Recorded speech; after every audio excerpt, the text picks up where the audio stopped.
What's going on, guys? My name is Aldeniro, and welcome to episode 1 of season 2 of my 13 Reasons Why season 2 review series that I'm gonna be doing. So I just finished watching episode 1. I haven't seen anything before that, and I've written out some notes, and I'm basically gonna do this in the exact same format that I did for season 1. I don't know why I do it this way, but basically what I do is recall everything that happened in the episode and then give my overall opinion on it.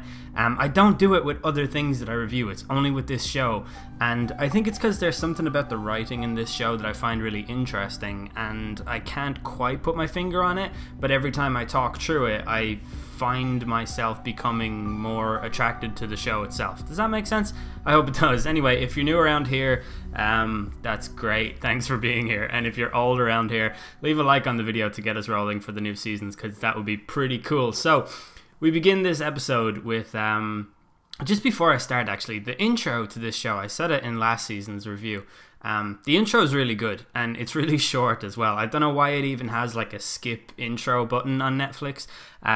Also, if you tune into season 2, there's like a 2.5-minute recap of season 1, which is really good. It kind of gets you right in the mood to watch it because you remember all the stuff and you don't have to go through all the hardship of rewatching it, which is a real problem with binge watching TV shows. But anyway, we begin with Tyler's testimony in the parents' case against the school, and this episode is like lacking Hannah's narration because obviously we don't have the tapes anymore, and the well of information about Hannah has seemingly been exhausted, so there's no more audio recordings of her voice or anything like that, and we have Tyler being the narrator, which is a bit weird because he's like a half bad guy, half good guy, and he paints a picture of what's to come in season 2 by saying life in school now is even worse than it was before Hannah killed herself. While he says all this while things happen, sometimes it cuts to him just talking, but mostly he's dubbing over things that are happening and kind of describing it in that like ethereal Hannah way. So he says all of this stuff while Clay and his 39-year-old emo girlfriend speed across town on a scooter, and they're going to get matching tattoos, which is adorable. But Clay faints before he even gets the full tattoo, which is supposed to be a semicolon, and that's a trend from recent years that's supposed to highlight mental health issues, so it's pretty cool that he's going and getting that. But he faints and it's only a comma, I think, or maybe it's a full stop. I can't actually remember exactly, but I believe it's a comma. So he and Sky get, like, you know, down to business here. And he finds cuts on her legs, and he's all like, well, you told me that you'd call me the next time that happened. And she's like, I know, I'm sorry. And it's like kind of an awkward scene, and they don't end up doing anything. And all we really learn from this is that they're still in a relationship, as was kind of, well, highly suggested at the end of season 1. You're probably meant to feel a little bit of sympathy for Tyler as well, because he's still talking while all this stuff is happening. Definitely not a lot of sympathy though. Like, he is a complex character, and I'm sure we will see a lot of him, but I'm not giving him any of my sympathy just yet. So Clay comes home to find out that the trial starts tomorrow. It's been moved forward, and he also learns that he wasn't on either witness list, which is really strange. And then we, the audience, learn that Clay's mother has actually withdrawn from the case. Clay gazes out his window, and we get the first glimpse of Hannah in this season. A lot of people were like, oh, I hope she's not heavily featured because she's dead. But like, the show is based largely around her, and to not feature her in some capacity would make the entire experience redundant, because she is the catalyst for every single plot line that exists in this season, regardless of whether or not she's dead. So we see Alex's dad walking into his seemingly empty bedroom, and this is a kind of a scene that recalls the typical like dead child trope. It's probably not called that if you Google it. But there's often a scene in movies where a parent is struggling to cope with the loss of their kid, and they go into the bedroom and everything is the way that it was, and the parent is unable to move anything because they just can't get any sense of closure or anything like that, so they kind of pretend that the kid is still there, and it's like a really, really sad trope. But the camera pans around to show Alex sitting on his bed, and he's sporting a new haircut, which is great for him. But this show is really good at those swerves. Like, I thought Alex was not going to be there, and I really like that about the writing in this show, is that I'm wrong a lot. Alex tells his dad that he's going back to school, and he acknowledges here that he failed to kill himself, so that kind of closes a loophole from season 1. And his dad's tough exterior kind of withers away in this scene, and he seems compassionate and understanding, and he tells Alex he loves him and stuff like that, and that's not the impression of him that we got in season 1, so that's pretty cool. Jessica and Alex talk on the phone about some plan that they have, and we get the first mention of Bryce, which is cut off by a scene of Hannah's mother firing a gun at a target in a shooting range. So I assume nobody needs the symbolism of that explained to them. But I expect really big things from Hannah's mother this season. I said it in my review of the trailer, but the fact that she's got a haircut, she's in a new house, all of that stuff. And while that's happening, Tyler's narration plays over the scene, and he talks about how he feels powerless, which nicely mirrors how Hannah's mother feels. Hannah's mother also has like a brainstorm chart plotting the script of Hannah's tapes. And she's getting closer to the truth. Like, this is, you know, the CIA agent that's just episodes away from finding out who the terrorist is, or Daredevil getting one step closer to the Kingpin, and like that kind of thing. So that's pretty cool. And there's a nice shot of Tyler walking into the darkroom in the school, which obviously he kind of had the keys to because he was the photographer guy, and he always hung his what did he have, a Polaroid? I think he might have had a Polaroid camera. I actually said what camera he has in my trailer review, and I can't fucking remember what it is, but he goes in there and he's on the phone to his mother as he goes in and says he doesn't want to be afraid anymore, and then he stumbles across the most horror-esque scene in the history of this entire show, and it's on the screen now for anyone wondering, and the red lights color the threatening photos in a real menacing sort of tone, and the text reads, "You ain't seen shit." All the photos have like dots on the eyes and stuff like that, and this is like something straight out of a horror teen movie from the late 90s, like Scream. And to be honest, I fucking love it. But it's really neat because it puts to bed all the suggestions that Tyler was going to be the Polaroid distributor, because I didn't want that to be the case. It would have been too obvious, and he is creepy, but I get the sense that there's going to be a lot more from him. So we'll see how that goes, I guess. But then there's this really weird scene where Alex asks his mom if he left a suicide note. And he did, and she hands him the note, and he looks at it and says, "What does it mean that I could have stopped it?" And he seems really confused by the meaning of that. And there's something really just jarring about this scene from the way that Alex flips out when his mom is like, "Oh yeah, you did leave a note," and he's like, "Show me the fucking note." But then his confusion to recalling something that he apparently did is just really weird, and you don't usually get a scene like that in a seemingly like serious show. The courtroom scenes are then played out on the screen, and we get a shot of Hannah outside the courtroom, which is from Clay's perspective, and he's snuck into the courtroom to see how things are going, because obviously he's a very obsessive type and he's always determined to get to the truth and things like that. Then we cut to Alex and Jessica walking into school together and learn that the school forbids its students from talking about suicide or Alex or Hannah. So that's weird. And then Bryce and the bro squad of brain dead jocks stroll past Alex and Jessica and Zach, who are all kind of hanging out in the hallway, and there's this tension, and it's narrated by Tyler, and he tells the court some vague version of Jessica's story. And while that's playing out, Jessica sits down in the bathroom stall to see this graffiti written about how much of a slut she is, and this shit is fucking insane. Like, this school goes to the lengths of forbidding kids from talking about suicide and all that stuff. And in season 1, they inspected the bathroom stalls to find like this horrifying graffiti that they concluded probably contributed to Hannah's suicide in some way. And then Jessica comes back to school and sees this. So that's very weird. Zach tells Alex that Bryce has control over the narrative in school, and that's why everyone thinks that Jessica's a slut, and they all think that she wanted it and all of that stuff.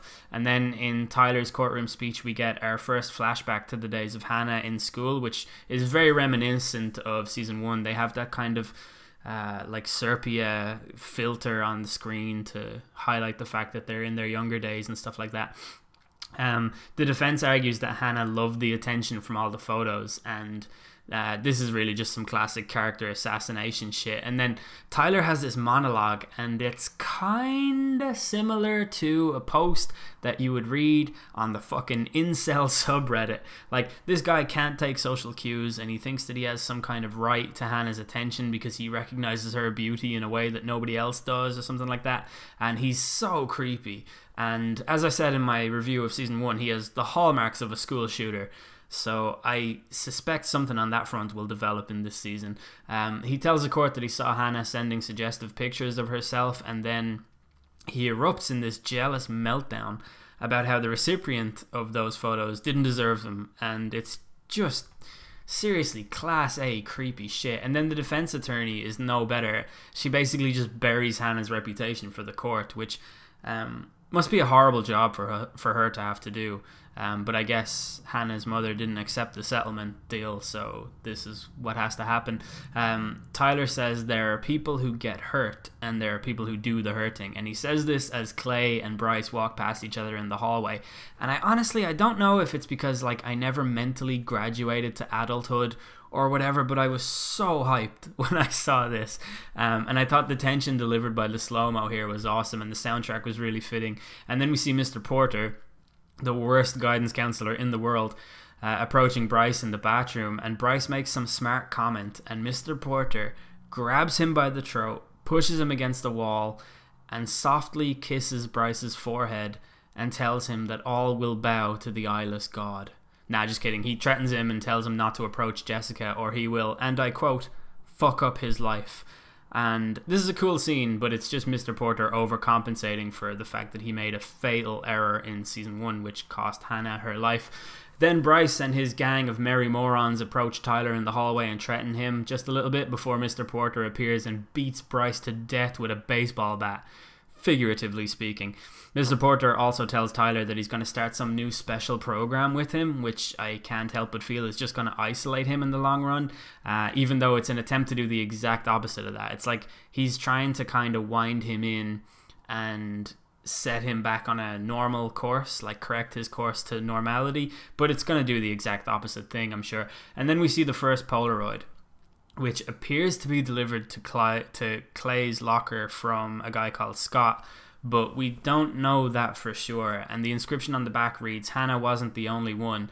And honestly, I don't know if it's Jeff in the photo with Hannah, but it's Hannah with one of the school jock people. And I should know, and I should have researched it before I did this, but it only just occurred to me that I recognized the face, but I didn't even put together who it was, so that was stupid. Okay, wait, this is me from the future. I just realized that it isn't her in the photo, it's somebody else, so that actually paints an entirely different setting on what I thought was going to happen in this season. Anyway, I'm going to carry on now. And then we finally see Tony, the 56-year-old Walkman enthusiast, who reveals that he's going to testify as well. Everybody except for Clay is going to be up there on that stand talking shit. And then Tony says, "You don't know everything that I did, Clay," which is just fucking classic Tony. A very important piece of secretive dialogue that no one else can ever fucking know. But it is good to see the consistency in the writing, because I remember being incredibly frustrated by this guy in season 1. And then we see the baseball coach, or whatever sport it is that they play, giving the kids a lecture about consent, and they don't care. Tony and Ryan meet up and they have a secret about Hannah and that day. Ryan actually hands Tony a piece of paper that has everything that she said about that day. And then Jessica gets invited to be a cheerleader again, which is pretty cool. And Bryce is off his game at the sight of seeing her back in the school. Then Tyler visits Alex and he talks quite candidly about his suicide attempt and lack of memory. And it turns out that he can't remember anything from over a month before he shot himself. So that gives some nice context to the whole, Mom, did I leave a note thing? Bryce welcomes Jessica back to the school, and we find out that the new girl, whose name is Chloe, she's the head cheerleader woman, she's Bryce's girlfriend, so that sucks for her. And then there's a lot of commentary in this episode about pictures. Tyler says that pictures have their own secrets. Hannah says that pictures can be twisted and used against you, and later on Tyler says just because you have the picture doesn't mean you have the truth. Then kind of closing out the episode, Clay kisses Sky, but every time he tries to get into it, she turns into Hannah and he ruins the mood, and to the surprise of nobody, he's not over Hannah. Tyler says, "Unless you were there, you don't know what really happened," as Tony burns a note that says, "You'll keep my secret, "You owe me." That's from Hannah. And he also burns the note that Ryan handed him, which is everything that he said about that day, whatever that turns out to be. Again, classic Tony. And then the episode ends with, firstly, Jessica's home being defaced by a hanging sex doll with the word slut written across it. It's in a noose. And also, Hannah actually talks to Clay. The vision of Hannah talks to Clay. So there's a few things to take away from that. Firstly, why would anybody threaten Jessica with like this thing where, you know, obviously the doll is hanging and it means, yeah, we're going to hang you because you're a slut. But it's really stupid because her dad is like a fucking war veteran and she knows how to use guns and she also has access to guns. So she's definitely not a girl that I would be threatening. On top of that, I kind of don't really think that it's Bryce doing all of that because he knows and is kind of afraid of Jessica too because of that scene at the end of season 1 where she was like, hey, check out my gun, and he was like totally fucking terrified. And then with Hannah talking to Clay, she was like, what are you going to do about it, about that photo that he found? And I really hope that the ghost of Hannah doesn't deliver any dialogue like from outside of the world, like in what fucking film was that terrible DC movie with Batman, and I think it was the Batman vs Superman Dawn of Justice, where like Batman learns some new information because he has a dream about the Flash or something like that. I hope that doesn't happen here. Like I hope the ghost of Hannah doesn't lead Clay to the truth, because that would be kind of lame. But given that this show like constantly surprises me, I don't think that'll happen because that would be obvious. So anyway, that's the end of like my overall take on the episode. In terms of like what I actually thought of it, it's early days. I enjoyed it. It's back with a bang. It's gone straight into the heavy stuff where season 1 just kind of led you down a path and it got heavier and heavier as it went, and that was really enjoyable.